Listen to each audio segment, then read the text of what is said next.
François Leroux, dites-moi un peu quelle est la vocation de cette association. L'association Nos enfants c'est essentiel a une vocation finalement très simple, venir en aide aux enfants de salariés quand ils éprouvent des difficultés. Alors, les enfants de salariés, qu'est-ce que c'est? Ce sont des enfants de 0 à 25 ans à la charge d'un salarié du groupe. Les aider à traverser des périodes difficiles. Maladie, handicap, problèmes familiaux, problèmes de scolarité. Un critère qui est très important, c'est que l'association n'intervient que quand il n'y a pas d'autre recours possible. Il n'est pas question qu'on fasse à la place d'eux, à la place d'une assurance médicale, à la place d'un système de sécurité sociale dans un pays, mais c'est quand il n'y a plus de réponse possible, alors là l'association va pouvoir intervenir. On est aidé par un groupe de salariés qu'on appelle le comité de parrainage, un groupe de salariés qui viennent d'horizons différents, et tous ensemble, on essaie de prendre la meilleure décision possible. Le maître mot de l'association, c'est quand même confidentialité. Ils ne voient pas donc ce dossier qui reste entre nos mains, nous les administrateurs, on va dire, de l'association, mais on leur présente une histoire familiale.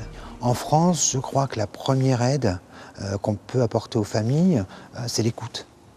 On se rend compte aujourd'hui du nombre considérable de gens qui vivent seuls finalement, seuls avec leurs problèmes, seuls avec leurs enfants, seuls loin de toute famille, et qui n'osent pas au sein de l'entreprise, au sein de l'atelier, évoquer ces problèmes. Et c'est vrai, appeler quelqu'un au siège, une voix anonyme qui n'est pas si anonyme que ça, finalement apporte déjà un peu de chaleur et un premier réconfort. Et parfois, ce contact suffit parce que derrière la demande, il n'y a pas forcément une demande financière. Quelle est un peu la réaction des salariés par rapport à une telle association? J'ai vu des présentations avec des salariés qui avaient les larmes aux yeux parce qu'ils se retrouvaient dans les histoires familiales que je pouvais raconter.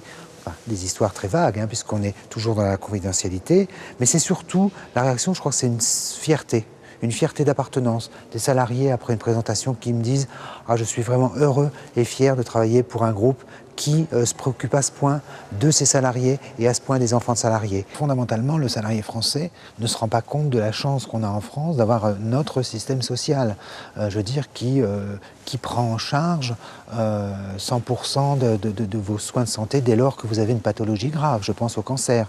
Dans plein de pays dans le monde, c'est l'inverse. Dès lors qu'une pathologie est onéreuse, elle ne va plus être couverte par les assurances. Des enfants qui avaient des malformations cardiaques considérées comme congénitales, donc exclues de toute assurance médicale, donc de tout remboursement. Comment auraient fait les parents pour payer de telles opérations? L'idée, c'est de faire profiter un grand nombre d'enfants d'une vaccination, d'une campagne d'information.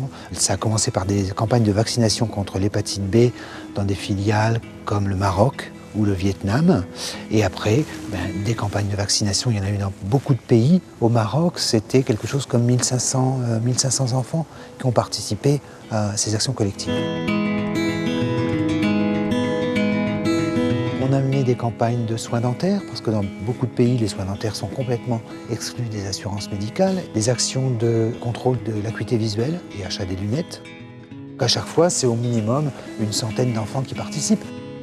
On connaît l'histoire des familles, qu'elles soient aux Philippines, en Arabie Saoudite ou au Mexique. Il n'y a pas de situation, de drame qui m'est plus marqué l'un que l'autre. Chaque famille, chaque douleur vous marque.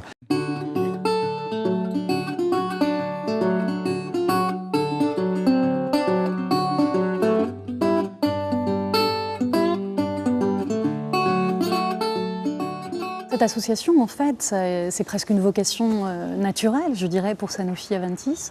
C'est certain que l'association est un exemple concret des valeurs de cette maison, la solidarité, mais aussi le respect, le courage. Étant une industrie pharmaceutique, je crois qu'on se devait d'offrir à nos enfants le meilleur, ou au moins un plus, en termes de prise en charge médicale. Les salariés de France et de toute filiale sont bien sûr impliqués dans la vie de l'association parce que les salariés sont aussi des donateurs. Localement, il y a des collectes de fonds qui sont faites sur des modèles très différents, hein. Ça va être à Dubaï une opération de collecte des pièces jaunes. Philippines, la décoration de l'arbre Noël qui orne l'entrée de la filiale, donc au mois de décembre, et chaque salarié est enjoint à acheter une boule au profit de l'association et va décorer l'arbre. Ce sont plein d'opérations comme ça qui sont menées aussi bien à l'étranger qu'en France aussi. Il y a eu de très belles opérations sur des sites comme à Milly avec le Noël des enfants.